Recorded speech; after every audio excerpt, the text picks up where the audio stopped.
Hello everyone, आप लोग का स्वागत है पावर इंजीनियरिंग के ऑनलाइन क्लास में। मैंने आपको प्रीवियस लेक्चर में बताया था कि इफिशिएंसी ऑफ आईसी इंजन क्या होता है, जिसमें आपको मैकेनिकल इफिशिएंसी बताया था, थर्मल इफिशिएंसी बताया था, थर्मल इफिशिएंसी का टाइप्स बताया था, वॉल्यूमेट्रिक इफिशिएंसी और साथ ही साथ रिलेटिव इफिशिएंसी।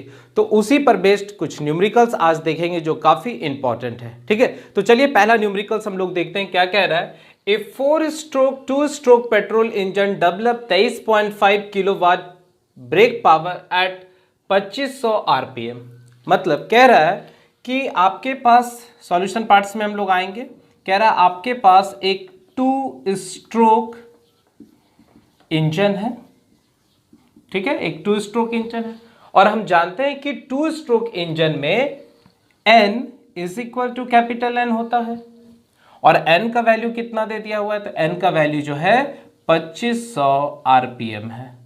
ठीक है, 2500 आरपीएम है और नंबर ऑफ सिलेंडर क्या है, तो नंबर ऑफ सिलेंडर 4 है।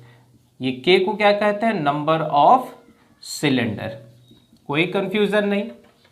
चलिए आगे बढ़ते हैं, फिर से एक बार रिपीट करते हैं। ए 4 सिलेंडर 2-स्ट्रोक petrol engine develop 23.5 brake power. अच्छा, क्वेश्चन में ब्रेक पावर भी दे दिया है। ब्रेक पावर कितना दिया हुआ है, तो ब्रेक पावर 23.5 दे दिया हुआ। क्या चीज में, किलो वाट में दे दिया है।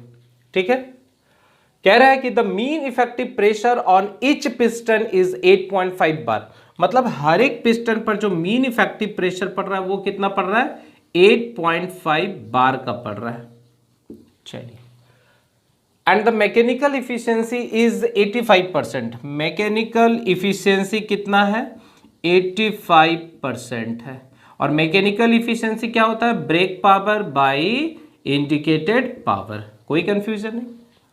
कैलकुलेट द डायमीटर, डायमीटर पूछ रहा है, and stroke of each cylinder पूछ रहा है कि हर एक सिलेंडर का डायमीटर क्या होगा और उसका स्ट्रोक क्या होगा। ठीक है, मतलब स्ट्रोक लेंथ पूछ रहा है।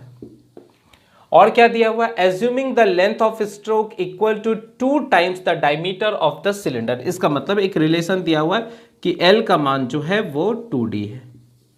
तो मेरे पास इतना सारा डेटा दिया हुआ है। तो क्वेश्चन क्लियर हो गया कि हमको निकालना क्या है, तो हमको diameter of the cylinder and stroke length आपको निकालना है। तो क्या कर सकते हैं हम लोग, तो सबसे पहला ध्यान दीजिएगा, आपके पास मैकेनिकल इफिशियंसी दिया हुआ है और ब्रेक पावर दिया है। तो हमको मालूम है कि जो इंडिकेटेड पावर होता है, ध्यान दीजिएगा, हम लोग जानते हैं कि इंडिकेटेड पावर जो है वो होता है K, नंबर ऑफ सिलेंडर, 100 साल, प्राइम मिनिस्टर, एस करेंगे इंटू L इंटू N और डिवाइडेड बाई कितना था, 60 था। यूनिट क्या था, किलोवाट था। करेक्ट है। तो आप देख पा रहे होंगे कि इंडिकेटेड पावर में ही जो है एरिया और लेंथ का बात हो रहा है। तो हमको किसी भी तरह करके इस क्वेश्चन में क्या करना है, इंडिकेटेड पावर निकालना है। तो इंडिकेटेड पावर हम निकाल कैसे सकते हैं, तो मैकेनिकल इफिशियंसी दिया हुआ है और ब्रेक पावर दिया है, तो हम इस रिलेशन के मदद से आसानी से इंडिकेटेड पावर निकाल सकते हैं। तो हम लोग क्या करेंगे, यहां पर लिख देंगे, हम लोग जानते हैं, वी नो दैट। ठीक है, वी नो दैट, क्या जानते हैं, तो mechanical efficiency is equal to brake power divided by indicated power. तो यहां से आपको क्या रिलेशन हो जाएगा, indicated power is equal to brake power और divided by mechanical efficiency. Mechanical efficiency, कोई कंफ्यूजन नहीं। अच्छा, ब्रेक पावर क्वेश्चन में दिया हुआ है 23.5, तो आप लिख दीजिए इसको 23.5। यूनिट जरूर लिखेंगे, किलोवाट। और कभी भी न्यूमेरिकल्स बनाना होगा, इफिशियंसी परसेंटेज में दिया है तो उसको कन्वर्ट करना है। ठीक है, तो यहां से इफिशियंसी कितना आ जाएगा, तो 100 से भागा देंगे तो 0.85 आ जाएगा। बात समझ में आ रहा है। तो हम लोग क्या करेंगे, इसको भी 0.85 से भागा दे देंगे। अब हम लोग कैलकुलेटर के मदद से जो है इंडिकेटेड पावर निकाल सकते हैं। तो कितना हो गया, 23.5 डिवाइडेड बाई 0.85। तो यहां से जो इंडिकेटेड पावर आ रहा है वो आ रहा है 27 पॉइंट, इंडिकेटेड पावर बराबर 27.647। क्या चीज में, किलो वाट। इसको आप घेर दीजिए, ये काम का डेटा है मेरे पास। यहां तक में कोई कंफ्यूजन नहीं है। देखिए, आपको अगर इसका छोटा छोटा टर्म समझ में अच्छे से आ रहा है और फॉर्मूला आपको याद है तो एकदम यकीन मानिए आपसे कोई भी न्यूमेरिकल्स नहीं छूट सकता है। ठीक है, क्योंकि इतना डेटा सफिशिएंट दिया रहता है कि आप आसानी से जो है फॉर्मूला बेस्ड करके न्यूमेरिकल्स बना सकते हैं। चलिए अब हम लोग क्या करेंगे, इंडिकेटेड पावर की जगह यहां ध्यान दीजिएगा इस रिलेशन का यूज करेंगे, इस रिलेशन का यूज करेंगे तो इंडिकेटेड पावर की जगह हम लिख देंगे, देखिए याद होगा इसका भी यूनिट किलोवाट है, यहां भी क्या आया किलोवाट, तो हम डायरेक्ट लिख देते हैं 27.647 इज इक्वल टू के कितना है नंबर ऑफ सिलेंडर, तो नंबर ऑफ सिलेंडर 4 है, तो 4 into 100 into mean effective pressure कितना है इस सिलेंडर पर 8.5 बार है, आपको बताया था बार में रहने ही दीजिएगा, कोई चेंजिंग नहीं कीजिएगा क्योंकि हम लोग फॉर्मूला चेंज करके ये बनाए थे, ठीक है। और एरिया कितना हो जाएगा, तो π/4 d² इंटू लेंथ कितना दिया है, तो लेंथ 2 टाइम्स है तो 2 गुना d कर देते हैं, इंटू कैपिटल N, क्योंकि स्मॉल n बराबर क्या हो जाता है कैपिटल N, कब, जब 2 स्ट्रोक इंजन होता है और 4 स्ट्रोक होता है तो n/2 होता है, तो यहाँ कितना हो जाएगा 2500, देख लीजिए कोई कंफ्यूजन नहीं है, और डिवाइडेड बाय 60, करेक्ट है। अब हम लोग क्या करेंगे, कैलकुलेटर के मदद से हम लोग डायमीटर निकालेंगे, तो फटाफट क्या करेंगे, इसको क्रॉस मल्टीप्लाई कर दीजिए, तो यहाँ पर हम डायरेक्ट करते हैं इंटू 60, आप लोग अपने कैलकुलेटर में कर लेंगे, और divided by 4 divided by 100 divided by 8.5 divided by शिफ्ट पाई, ठीक है, और मल्टीप्लिकेशन 4 हो जाएगा, ठीक है, मल्टीप्लिकेशन 4, ओके, उसके बाद आपका है डिवाइडेड बाय 2 और डिवाइडेड बाय 250, ठीक है। तो यहाँ से जो वैल्यूज आ रहा है वो आ रहा है dq बराबर कितना, 1.24379 इंटू 10⁻⁻⁴, क्या चीज में, मीटर में आ रहा है, करेक्ट है। आप खुद से एक बार क्रॉस चेक कर लेंगे, अगर किसी तरह का कैलकुलेशन मिस्टेक होगा तो उसको खुद से सुधार लेंगे, ठीक है। अब हम लोग क्या करेंगे, इसका क्यूब रूट निकालेंगे, तो कितना है 1.2437379 इंटू 10⁻⁻⁴, ठीक है, और पावर कितना हो जाएगा, पावर 1 डिवाइडेड बाय 3, तो यहाँ से जो वैल्यूज आ रहा है वो आ रहा है, डायमीटर जो यहाँ से वैल्यूज आ रहा है ध्यान देंगे, तो d बराबर 0.0499, क्या चीज़ में, मीटर में। अब हम इसको क्या करते हैं, 1000 से मल्टीप्लिकेशन करते हैं, तो यहाँ से डायमीटर जो आ रहा है वो आ रहा है 49.917, क्या चीज़ में, mm में आ रहा है, ठीक है। और लेंथ, स्ट्रोक लेंथ क्या हो जाएगा, तो 2 गुना है तो 2 से मल्टीप्लिकेशन कर देते हैं, तो 99.83 mm आ रहा है, and this is your required answer. तो आई थिंक आपको ये न्यूमेरिकल बहुत अच्छे से समझ में आ चुका होगा। अब हम लोग नेक्स्ट न्यूमेरिकल्स देखते हैं, तब तक आप इसको अपने कॉपी में अच्छे से फेयर करेंगे, ठीक है। चलिए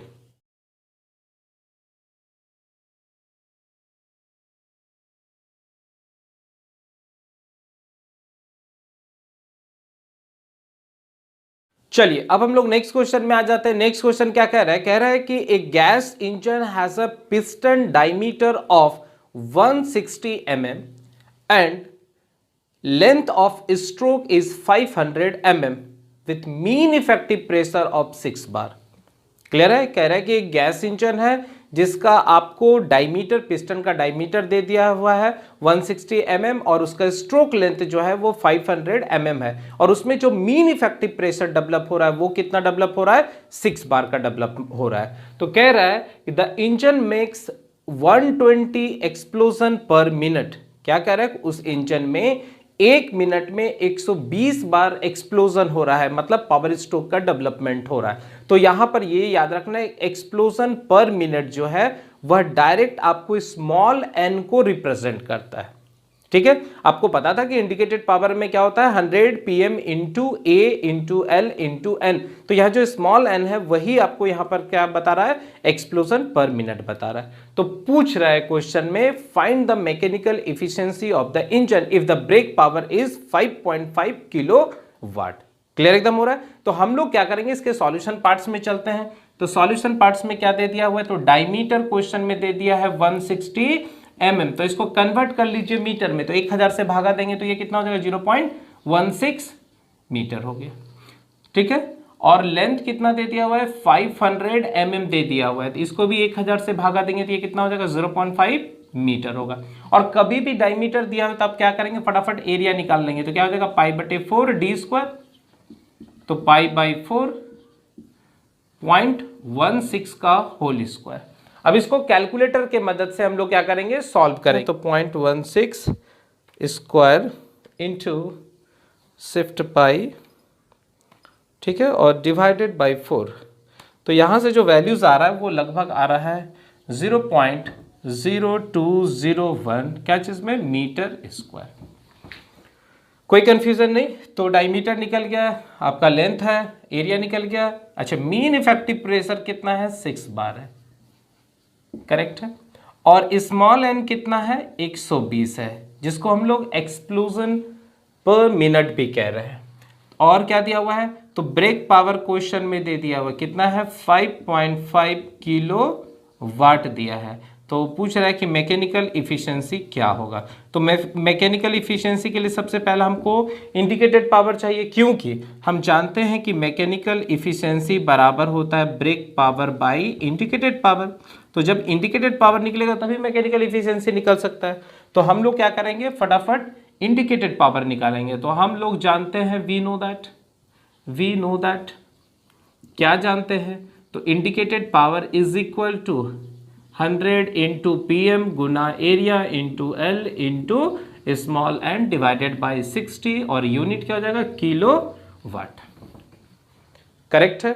तो यहाँ से मेरे पास सारा डेटा दिया हुआ है 100 इंटू मीन इफेक्टिव प्रेशर कितना है 6 bar into area 0.0201 into stroke length question में दे दिया है 1.5 और एक्सप्लोजन दे दिया है 120 और डिवाइडेड बाई कितना हो जाएगा 60 हो जाएगा।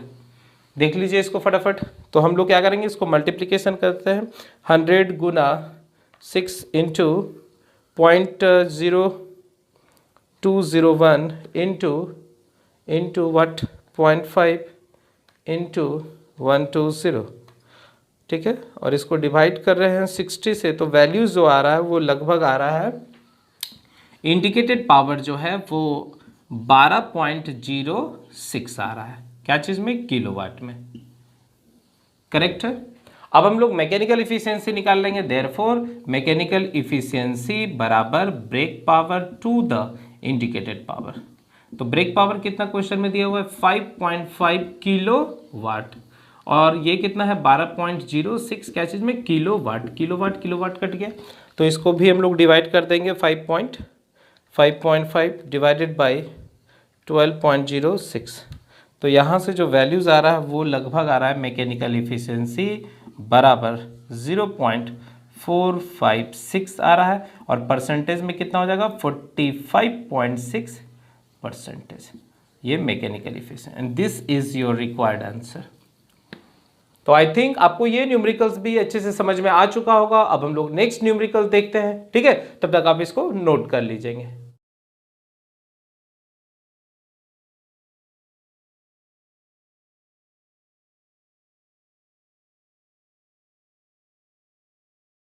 चलिए अब हम लोग नेक्स्ट क्वेश्चन आ जाते हैं। नेक्स्ट क्वेश्चन क्या कह रहा है कि an engine uses 6.5 kg of oil per hour of calorific value of 30,000 kilo joule per kg। मतलब कोई इंजन है जो 6.5 kg का ऑयल का यूज करता है 1 घंटा के लिए, और उससे वो कैलोरीफिक वैल्यू 30,000 किलो जूल का डेवलप करता है।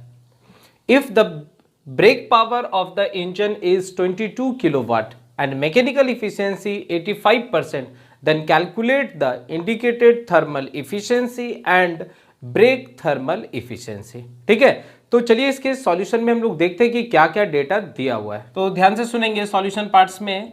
मास कितना दे दिया हुआ है, तो ये हो गया है 6.5 kg of oil per our. इसका मतलब है कि mf जो है दे दिया हुआ है ये पर आवर में है, करेक्ट है। और कैलोरीफिक वैल्यू क्वेश्चन में दे दिया हुआ है, कितना दे दिया हुआ है 30,000 kilo joule per KG. If the brake power of the engine, BP question में दे दिया हुआ है, कितना दे दिया हुआ, 22 किलो वाट, और मैकेनिकल इफिशियंसी कितना दे दिया हुआ है, 85%।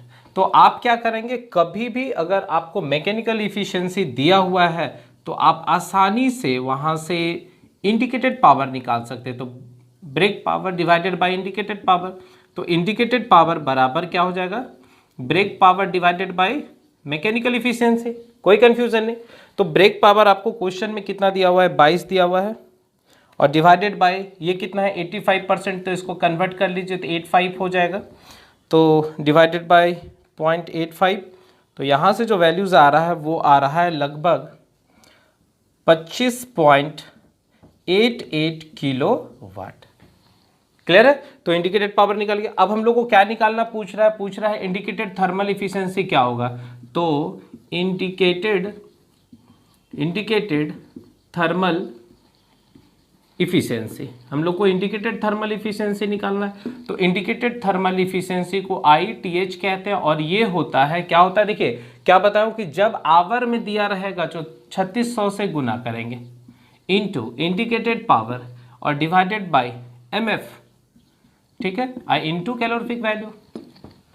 क्लियर है। तो यहां से आप क्या लिख देंगे, 3600 इंटू इंडिकेटेड पावर कितना निकला है, तो 25.88 निकला है, और डिवाइडेड बाय MF का वैल्यू दे दिया हुआ है क्वेश्चन में 6.5, into calorific value 30,000 kilo joule है, ऊपर में किलोवाट था, सारा मिला के कट जाएगा। और फाइनली हम लोग कैलकुलेटर के मदद से इसको सॉल्व करेंगे। तो 3600 गुना 25.88 और नीचे आ जाएगा 6.5 इंटू 30,000,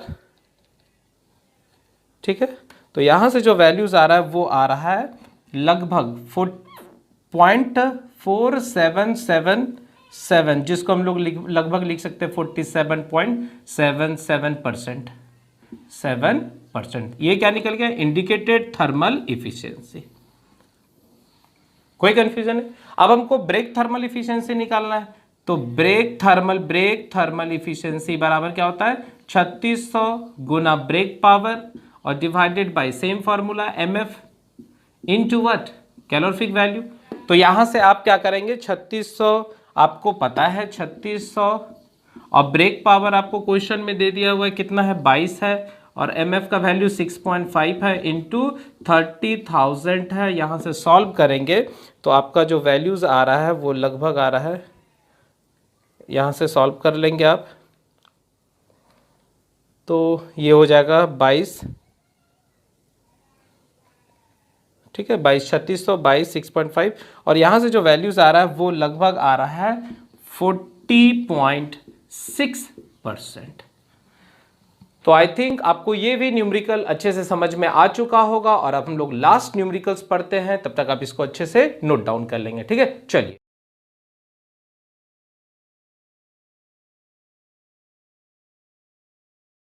चलिए नेक्स्ट क्वेश्चन क्या कह रहा है, A 4-stroke diesel engine has a cylinder bore of 150 mm and a stroke of 250 mm.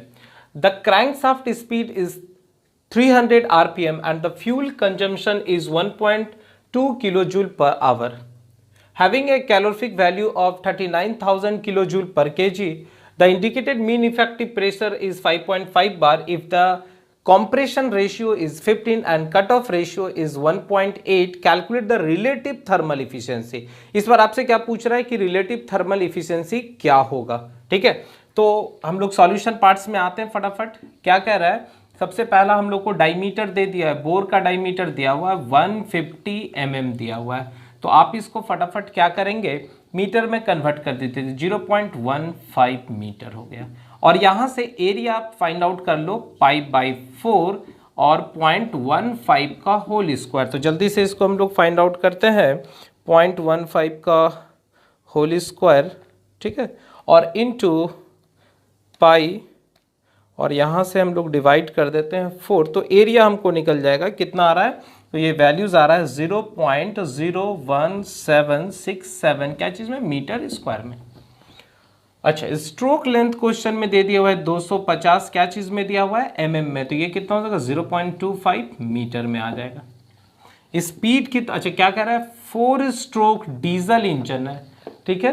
तो यहाँ पर n स्मॉल n जो है वह कैपिटल N/2 के बराबर होता है, क्योंकि ये 4 स्ट्रोक होता है। 4 स्ट्रोक इंजन में हम लोग पढ़े हैं कि 2 स्ट्रोक में स्मॉल n कैपिटल N के बराबर होता है और 4 स्ट्रोक में स्मॉल n जो है वह N/2 होता है। और यहाँ n का वैल्यू कितना दे दिया है 300 आरपीएम, तो स्मॉल n कितना निकल जाएगा 150 आरपीएम। ठीक है, 150 निकल गया। चलिए नेक्स्ट आगे बढ़ते हैं। फ्यूल कंजम्पशन कितना दे दिया हुआ है, तो m.f बराबर 1.2 kg पर आवर, और उसका कैलोरीफिक वैल्यू कितना दे दिया हुआ है 39,000 किलोजूल पर केजी। कह रहा है कि the indicated mean effective pressure कितना दे दिया हुआ है, तो 5.5 बार दे दिया हुआ है। ठीक है, और कंप्रेशन रेशियो कितना दे दिया हुआ है, तो कंप्रेशन रेशियो आपको 15 दे दिया हुआ है, जिसको हम लोग स्मॉल r से रिप्रेजेंट करते हैं, और कट ऑफ रेशियो को हम लोग रो से रिप्रेजेंट करते हैं 1.8, और गामा का वैल्यू 1.4। तो मेरे पास इतना डेटा है। अब हम लोग सबसे पहला काम क्या करेंगे, तो सबसे पहला काम करेंगे इंडिकेटेड पावर निकालेंगे।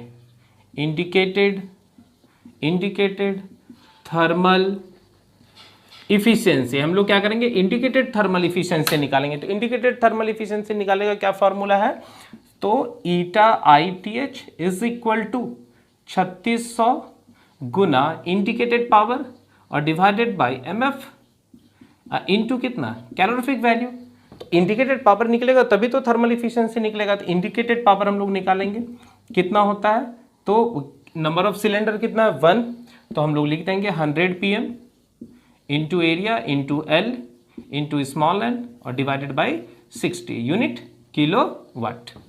कोई कंफ्यूजन नहीं। तो यहां से आप लिख सकते हैं 100 मीन इफेक्टिव प्रेशर कितना दे दिया हुआ है, तो ध्यान दीजिएगा मीन इफेक्टिव प्रेशर 5.5 दिया हुआ है, तो 5.5 एरिया आप निकाल चुके हैं 0.01767 इंटू लेंथ आपको दे दिया हुआ है, कितना दे दिया हुआ है 0.25 और n का वैल्यू 150 और डिवाइडेड बाय 60।